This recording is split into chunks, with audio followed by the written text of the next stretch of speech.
Halo sahabat, bagaimana bisa kegilaan yang merasuki Sagar tega menikahi Janvi di hadapan Gangga? Dan bagaimana reaksi Gangga ketika Sagar tersadar kalau dia hanya butuh Gangga bukanlah Janvi? Niru pun demikian, tersadar dari tidurnya langsung memanggil nama Gangga.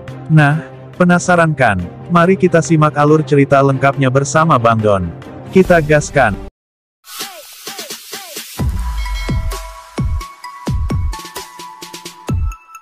Niru saat itu tersentak bangun dan berpikir linglung. Dia bingung memikirkan mimpinya dengan Gangga kecil. Nenek dan Madvi datang ke kamar Niru membawa kabar gembira.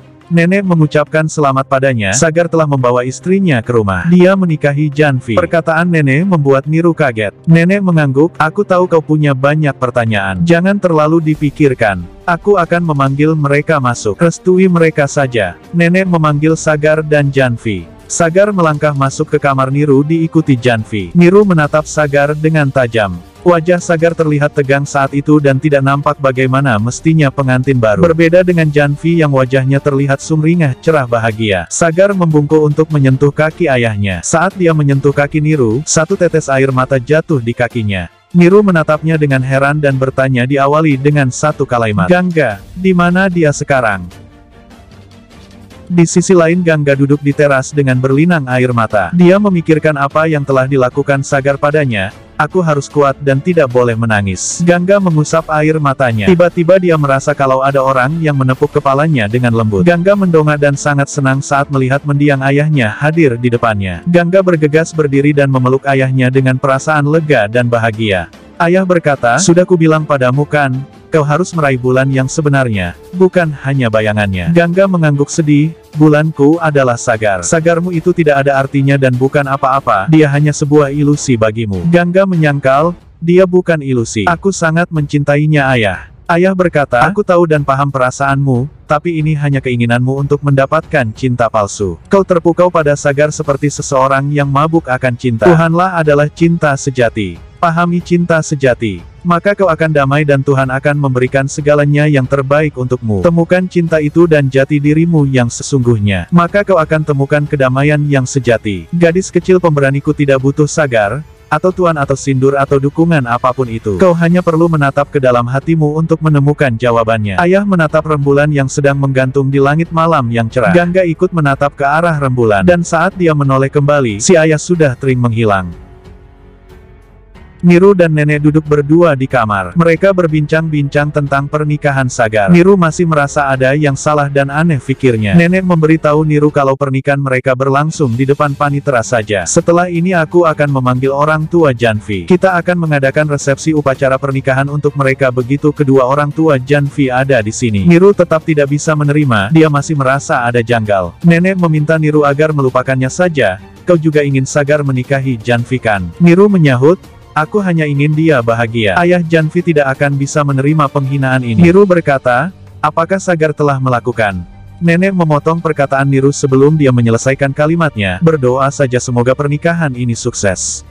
Sagar dan Gangga saat berpapasan di aula. Keduanya saling berpandangan. Gangga teringat janji-janji manis yang pernah diucapkan Sagar. Sementara Sagar teringat bagaimana Gangga telah menganggap dirinya sebuah barang yang disedekahkan pada ayahnya. Ini alasan Sagar membenci si manis Gangga. Keduanya tidak saling menyapa, dan berpisah begitu saja. Sagar masuk ke kamarnya. Dia terkejut melihat kamarnya telah dihias layaknya buat pengantin baru. Madvi dan Praba yang telah mendekorasi spesial buat malam pertamanya. Madvi ungkap kebahagiaan dan berkata, bagaimana menurutmu? Praba memuji Janvi kalau dia pengantin yang tercantik di dunia. Lalu mereka pergi meninggalkan Sagar dan Janvi berdua saja di kamar. Dia beranjak mengambil kotak sindur dan menyodorkannya pada Sagar setelah membuka tutupnya. Sagar sayangku, letakkan sindur ini di belahan rambutku. Dia mengambil sacomot sindur dan hendak meletakkannya di belahan rambut Janvi. Seketika itu Sagar teringat bahwa aku telah melakukan hal yang sama pada Gangga. Aku telah menikahi Gangga, lalu kenapa aku bisa marah pada Gangga? Dia meminta Sagar segera meletakkan sindur itu. Sagar tersentak. Apa yang telah aku lakukan saat aku marah? Janvi ikut-ikutan bingung. Dia sadar dan menyebut Gangga. Di mana Gangga? Lalu tanpa membuang waktu Sagar beranjak pergi, tak hiraukan dengan teriakan Janvi yang memanggilnya. Terlihat Gangga sedang duduk di tangga ketika itu mendengar teriakan Sagar memanggil namanya. Untuk sesaat, Gangga merasa senang tapi kecewa setelah apa yang telah terjadi padanya. Gangga masuk ke dalam kamar dan mengunci pintu dari dalam.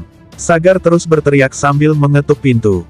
Gangga diam tidak mau membukanya. Saat itu Madvi, Janvi dan Praba menatap kelakuan Sagar dengan perasaan gado-gado. Sagar memukul-mukul daun pintu. Gangga, please. Buka pintunya. Gangga, ayolah come on. Gangga tidak menyahut sedikitpun. Sagar terus berteriak dan mengancam. Buka pintunya. Kalau tidak, aku akan mendobraknya. Gangga tak punya pilihan lain dan mengusap air matanya lalu membuka pintu.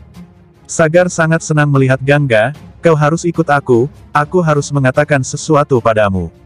Gangga berkata tidak. Sagar, kita sudah berakhir ketika kau menikahi Neng Janvi. Kita tidak punya hubungan apa-apa sekarang. Sagar dengan linglung alias bingung dan bertanya, apa yang telah terjadi pada kita? Mengapa kau tega bicara seperti itu? Gangga mengingatkan Sagar semuanya, hatiku hancur berkeping-keping. Kau sendiri yang telah melakukan ini. Sagar tidak terima disalahkan. Dia berkata, wow, tidak Gangga, kau melempar kesalahan padaku setelah apa yang telah kau lakukan padaku.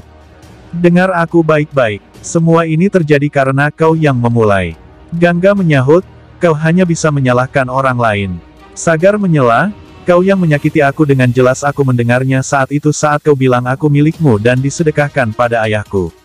Aku hanya ingin memberimu pelajaran dan membalas dengan cara yang sama yang telah kau lakukan padaku. Aku ingin kau menyadari rasa sakit yang aku rasakan. Gangga menatap Sagar dan bertanya, apakah sekarang kau bahagia? Aku memang terluka tapi lihat dirimu sendiri. Apa yang telah kau lakukan? Aku sudah bilang agar kau tidak menikahi Janvi tapi kau tidak mau mendengarkan aku. Aku sudah mengingatkanmu agar kau tidak melakukan apapun saat marah karena kau akan merusak hidup 3 orang, tapi kau juga tak mau mendengarkan aku. Sekarang lihat, apa yang telah kau lakukan pada kita. Kau sangat keras kepala sejak kecil tapi kali ini tak ada seorang pun yang akan bisa memperbaikinya. Gangga hendak masuk ke dalam. Sagar memanggilnya. Gangga menahan pintu dan berkata, pintu ini tidak akan terbuka untukmu sekarang. Gangga lalu masuk ke dalam dan menutup pintunya. Sagar meminta agar Gangga membuka pintu itu dan mengancam, kalau kau tidak membuka pintu ini, maka aku tidak akan pernah kembali ke depan pintu ini untuk selamanya. Gangga menyahut dari dalam, itu akan lebih baik bagi kita. Lalu Sagar pergi dengan marah dan kesal. Madvi seperti merasa bersalah atas apa yang telah terjadi. Dia punya kesempatan untuk menghentikan Sagar tapi tidak dia lakukan. Madvi berpesan pada Praba agar tidak mengatakan apa-apa pada Niru. Praba mengangguk. Madvi berbalik dan terkejut saat melihat Niru berdiri tak jauh darinya. Madvi bertanya-tanya dalam hati, apakah dia mendengar semuanya? Tanpa berkata apa-apa Niru bergegas masuk ke kamarnya. Madvi mengikutinya. Dalam kamar, Niru menangis, apa yang telah aku lakukan? Aku hanya ingin membuat hidup anak-anakku menjadi lebih baik. Sekarang aku merasa kalau aku telah menghancurkan hidup mereka. Aku bertanggung jawab atas semuanya. Madvi menenangkan Niru dan berkata, aku lebih bertanggung jawab daripada dirimu atas kesalahan ini. Aku janji, aku akan memperbaiki semuanya.